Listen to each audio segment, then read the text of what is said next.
Mugabe ally warns of bloodshed. Former Cabinet Minister Jonathan Moyo has sensationally declared that Zimbabwe will be plunged into bloodshed if the international community fails to remove President Emmerson Mnangagwa's government. In an interview with Reuters news agency on Friday from an unknown location, Moyo described Mnangagwa's government as illegitimate while calling for the intervention of the international community. He did not however state whether the source of the bloodshed would come from within or outside the country. Moyo also claimed that Mugabe never signed his alleged resignation letter, claiming he was forced out at gunpoint by the military. He said there was urgent need for the United Nations and the African Union to intervene and remove the Mnangagwa government to avoid the opening of floodgates to conflict. If you, UN and O, don't intervene when there has been such an outrageous, brazen attack on a constitutional order, you are simply opening the floodgates to conflict, Moyo said in the interview with Reuters. If they don't act, just as the sun will rise tomorrow, Zimbabwe will be another Somalia. There will be bloodshed, he declared. Moyo's threats, warnings and other recent utterances have largely been dismissed as sour grapes, although government at one time sought to have him gagged by his supposed hosts, Kenya. It later turned out however that Moyo was not in Kenya and that nobody seems to know where he is speaking from in posts on Twitter. Asked to comment on Moyo's bloodshed threats, presidential spokesperson George Chiremba yesterday said Moyo was now irrelevant and not worth his time anymore. Can I be allowed to decline to comment on Jonathan? I think I have better things to worry about, he said. I am finished with him. He is not an issue for this country and he can run and rattle because he has that time. He is not worried about things that I am worried about. How do I continue commenting on a bitter man without myself sounding bitter? I am done with him. Zimbabwe Defense Forces spokesperson Colonel Everson Mnangagwa requested questions in writing. He, however, said Moyo needed to explain what he meant. This matter has nothing to do with us. Ask him, he is the one alleging that, Mnangagwa said. Is he being prophetic or it's his prediction about bloodshed? Please ask him about his predictions and not me. I don't see where we can fit here. People can dream. Ask him about his dreams.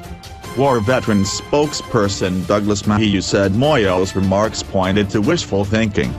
Maybe Jonathan Moyo and the G40 cabal had amassed a lot of money through corruption and they want to use that money to hire mercenaries and cause chaos in Zimbabwe. If they cannot do that, then Zimbabwe, politically or otherwise, is not going to degenerate to that level at all, he said. Our strength is based on the people and the principles of the revolution of Zimbabwe. The principles are meant to meet the political and economic objectives of the people of Zimbabwe, and this is what the people of Zimbabwe are doing as the basis for the development of our society. The degeneration aspect is the wishful thinking of the enemies of Zimbabwe. All he has done is to declare himself an enemy to the state.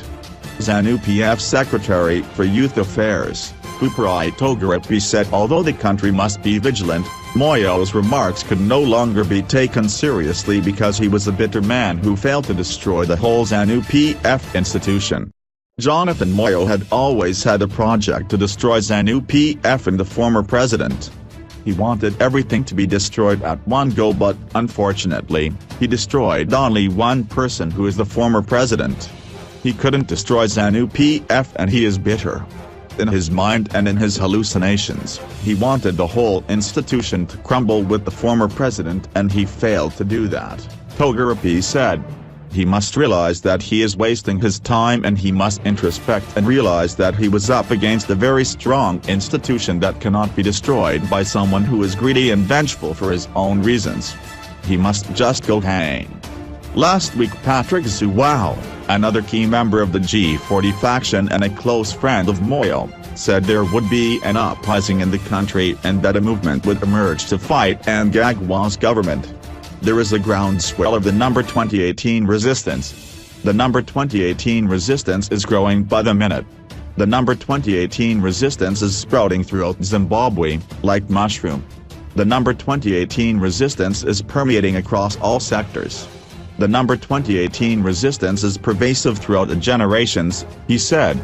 Yesterday, Zhuwao warned the opposition to be on the lookout and refused to be goaded into supporting the Mnangagwa government.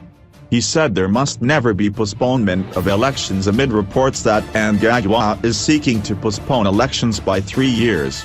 Mnangagwa rose to power in November last year after briefly escaping into exile when he was fired as vice president.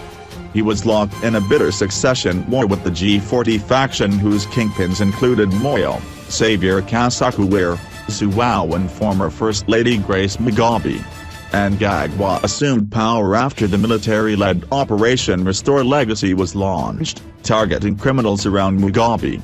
This resulted in the resignation of Mugabe and the scattering of G40 faction leaders who fled to unknown destinations.